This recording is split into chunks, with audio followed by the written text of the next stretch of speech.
આકાશવાણી સમાચાર જયેશ વેગડા વાંચે છે. સૌપ્રથમ મુખ્ય સમાચાર. લોકસભા ચૂંટણીના 7મા અને અંતિમ તબક્કામાં 57 બેઠકો માટે મતદાન શરૂ. પ્રધાનમંત્રી નરેન્દ્ર મોદી સહિતના દિગ્ગજોનું ભાવિ ઘડાશે. ઉત્તર પશ્ચિમ મધ્ય ભારતના રાજ્યોમાં આગામી 2 દિવસમાં તાપમાનમાં ક્રમશઃ ઘટાડો થશે. આસામમાં પૂરથી 6 વ્યક્તિના મોત. દેશનો જીડીપીનો વૃદ્ધિદર નાણાકીય વર્ષ 2023-24માં 8.2% રહેવાનો અંદાજ. પ્રજ્વલ રેવન્નાને 6 દિવસની એસઆઈટીની અટકાયતમાં રાખવાનો આદેશ. અને આવતીકાલે આઈસીસી T20 વર્લ્ડ કપ શરૂ થશે. આજે બાંગ્લાદેશ સામે ભારત વોર્મઅપ મેચ રમશે. સમાચાર વિગતવાર. લોકસભા ચૂંટણીના 7મા અને અંતિમ તબક્કા માટે સવારે 7 વાગ્યાથી મતદાન શરૂ થઈ ગયું છે. આ તબક્કામાં ઉત્તર પ્રદેશ અને પંજાબની 13, પશ્ચિમ બંગાળની 9, બિહારની 8, ઓડિશાની 6, હિમાચલ પ્રદેશની 4, ઝારખંડની 3 અને કેન્દ્રશાસિત પ્રદેશ ચંડીગઢની 1 એમ કુલ 57 સંસદીય ક્ષેત્રમાં મતદાન થઈ રહ્યું છે. આ ઉપરાંત ઓડિશા વિધાનસભાની બાકીની 42 બેઠકો માટે પણ મતદાન શરૂ થયું છે. ચૂંટણી પંચ દ્વારા સરળ અને પારદર્શક રીતે મતદાન પ્રક્રિયા સુનિશ્ચિત કરવા પૂરતી વ્યવસ્થા કરવામાં આવી છે. 10,09,000 જેટલા મતદાન અધિકારીઓ 1.9 લાખ મતદાન મથકો પર ફરજ બજાવી રહ્યા છે. 7મા તબક્કા માટે 10 કરોડ 6 લાખ જેટલા મતદારો પોતાના મતાધિકારનો ઉપયોગ કરશે. અંતિમ તબક્કો શાસક અને વિરોધ પક્ષો બંને માટે ખૂબ મહત્વનો છે. આજે પ્રધાનમંત્રી અને ભાજપના વરિષ્ઠ નેતા નરેન્દ્ર મોદી, કેન્દ્રીય મંત્રી અનુરાગ ઠાકુર, રવિશંકર પ્રસાદ, અભિનેત્રી કંગના રનૌત, અભિનેતા રવિ કિશન, કોંગ્રેસના નેતાઓ મનીષ તિવારી અને વિક્રમાદિત્ય સિંહ, આરજેડી નેતા મિસા ભારતી અને તૃણમૂલ કોંગ્રેસના નેતા અભિષેક બેનર્જીનું ભાવિ ઈવીએમ બંધ થશે. 7મા તબક્કા સાથે વિશ્વની સૌથી મોટી ચૂંટણી પ્રક્રિયાનો અંત આવશે. અત્યાર સુધીમાં 486 બેઠકો પર મતદાન યોજાઈ ચૂક્યું છે. 4 જૂને પરિણામ જાહેર થશે. આવકવેરા વિભાગે લોકસભાની યોજાઈ રહેલી ચૂંટણીઓમાં અત્યાર સુધીમાં વિક્રમજનક 1,100 કરોડ રૂપિયાની રોકડ અને જ્વેલરી જપ્ત કરી છે. સત્તાવાર યાદી મુજબ વર્ષ 2019માં યોજાયેલી સામાન્ય ચૂંટણીમાં જપ્ત કરાયેલ રોકડ અને જ્વેલરીની સરખામણીએ આ વખતની સંખ્યા 182%નો વધારો દર્શાવે છે. ઉલ્લેખનીય છે કે વર્ષ 2019માં 390 કરોડ રૂપિયાની રોકડ અને જ્વેલરી જપ્ત કરાઈ હતી. ઉત્તર પશ્ચિમ, મધ્ય અને પૂર્વ ભારતના કેટલાક રાજ્યો હજુ પણ ભીષણ ગરમીનો સામનો કરી રહ્યા છે. ભારતીય હવામાન વિભાગના જણાવ્યા પ્રમાણે આગામી 2 દિવસમાં ગરમીમાં ક્રમશઃ ઘટાડો થશે. રાજસ્થાન, પંજાબ, હરિયાણા, ચંડીગઢ, દિલ્હી, ઉત્તરપ્રદેશ, બિહાર, પૂર્વ મધ્યપ્રદેશ, ઓડિશા અને ઝારખંડના અનેક ભાગોમાં આજે પણ ભીષણ ગરમીની સ્થિતિ યથાવત રહેશે. આગામી 2 દિવસમાં ઉત્તર પશ્ચિમ અને મધ્ય ભારતમાં તાપમાનમાં 2 થી 3 ડિગ્રી સેલ્સિયસ અને પૂર્વ ભારતમાં 3 થી 4 ડિગ્રી સેલ્સિયસનો ઘટાડો નોંધાશે. હવામાન વિભાગના વૈજ્ઞાનિક ડોક્ટર આર કે જેનામનીએ આકાશવાણી સાથેની વિશેષ વાતચીતમાં જણાવ્યું હતું કે તાપમાનમાં નજીવો ઘટાડો થયો હોવા છતાં દેશના વાયવ્ય અને મધ્યના રાજ્યોમાં 2 થી 3 દિવસ સુધી તીવ્ર ગરમી યથાવત રહેશે. દરમિયાન હવામાન વિભાગે ઈશાન ભારતમાં ભારેથી અતિભારે વરસાદની આગાહી કરી છે. નૈઋત્યનું ચોમાસું ત્રિપુરા, મેઘાલય, અસમ તથા સિક્કિમમાં ચોમાસું આગળ વધ્યું છે. આવતીકાલ સુધી કેરળ, માહે, તમિલનાડુમાં, કર્ણાટક, આંધ્રપ્રદેશ, તેલંગાણા, રાયલસીના અને આંદામાન નિકોબારમાં છૂટાછવાયા વિસ્તારોમાં ભારે વરસાદની સંભાવના છે.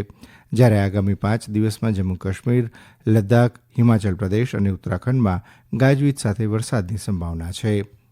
દરમિયાન આસામમાં રેમલ ચક્રવાતને પગલે અવિરત વરસાદથી મોટાભાગની નદીઓમાં જળસપાટીમાં વધારો થયો છે. રાજ્યમાં પૂરની સ્થિતિ વણસતા 6 વ્યક્તિના મૃત્યુ થયા હતા અને 560 ગામોમાં આશરે 3.5 લાખ લોકોને અસર થઈ છે. તેમજ 4,900 હેક્ટર પાકને નુકસાન થયું છે. તમિલનાડુમાં તિરુવલ્લુર જિલ્લામાં પેઇન્ટ કંપનીમાં ફાટી નીકળેલી આગમાં 2 વ્યક્તિના મૃત્યુ થયા હતા અને અન્ય 4ને ઈજા થઈ હતી. ગઈકાલે બનેલી આ દુર્ઘટનામાં 4 વ્યક્તિને ગંભીર ઈજા થઈ હતી. ઓછામાં ઓછી 10 વ્યક્તિ કંપનીમાં ફસાઈ ગઈ હોવાનો ભય સેવાઈ રહ્યો છે. આગને કાબૂમાં લેવા માટે અગ્નિશામક વાહનો તાત્કાલિક પહોંચી ગયા હતા. આગ માટે શોર્ટ સર્કિટ અથવા પાવર આઉટેજ જવાબદાર હોવાનું માનવામાં આવે છે. દેશનો જીડીપીનો વૃદ્ધિદર નાણાકીય વર્ષ 2023-24માં 8.2% રહેવાનો અંદાજ છે. જે અગાઉના નાણાકીય વર્ષની સરખામણીમાં 1.2%નો વધારો સૂચવે છે.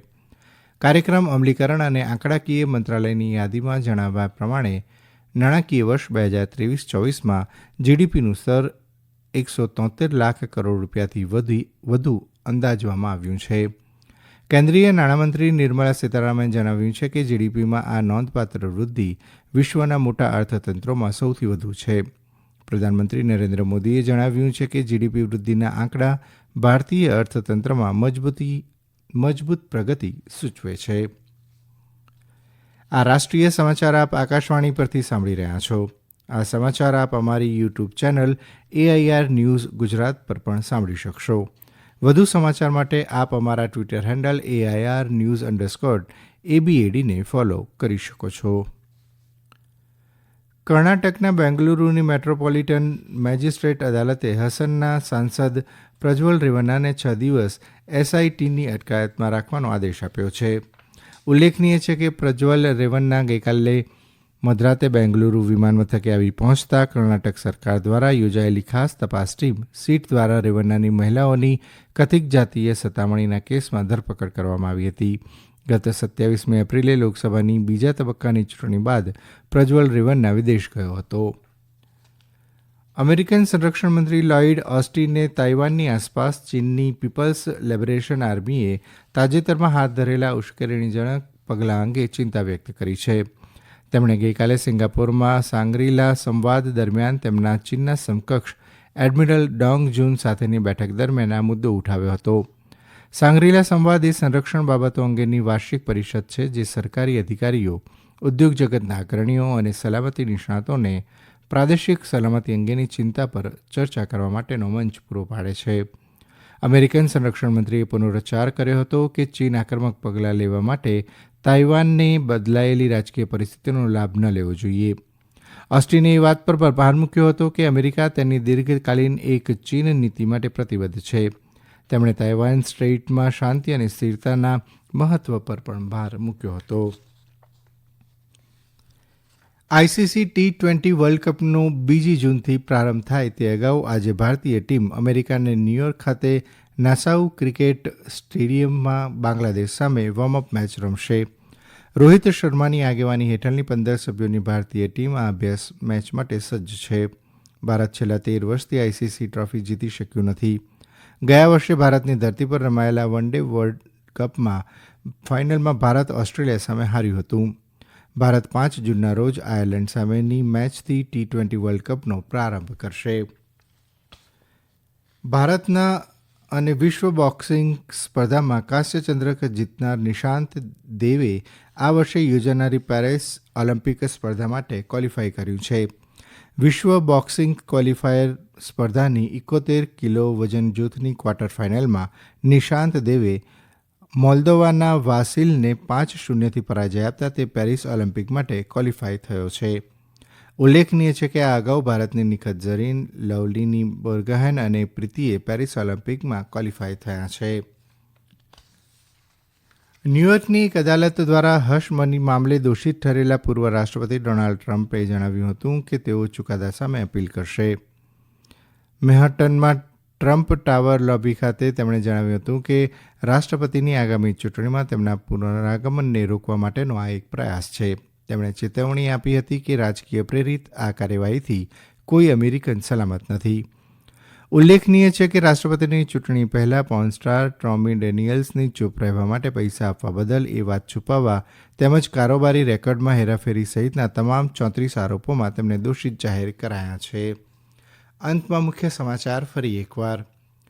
લોકસભા ચૂંટણીના 7મા અને અંતિમ તબક્કામાં 57 બેઠકો માટે મતદાન શરૂ. પ્રધાનમંત્રી નરેન્દ્ર મોદી સહિતના દિગ્ગજોનું ભાવિ ઘડાશે. ઉત્તર પશ્ચિમ મધ્ય ભારતના રાજ્યોમાં આગામી 2 દિવસમાં તાપમાનમાં ક્રમશઃ ઘટાડો થશે. આસામમાં પૂરથી 6 વ્યક્તિના મોત. અને દેશનો જીડીપીનો વૃદ્ધિદર નાણાકીય વર્ષ 2023-24માં 8.2% રહેવાનો અંદાજ. આકાશવાણી પરથી સમાચાર પૂરા થયા.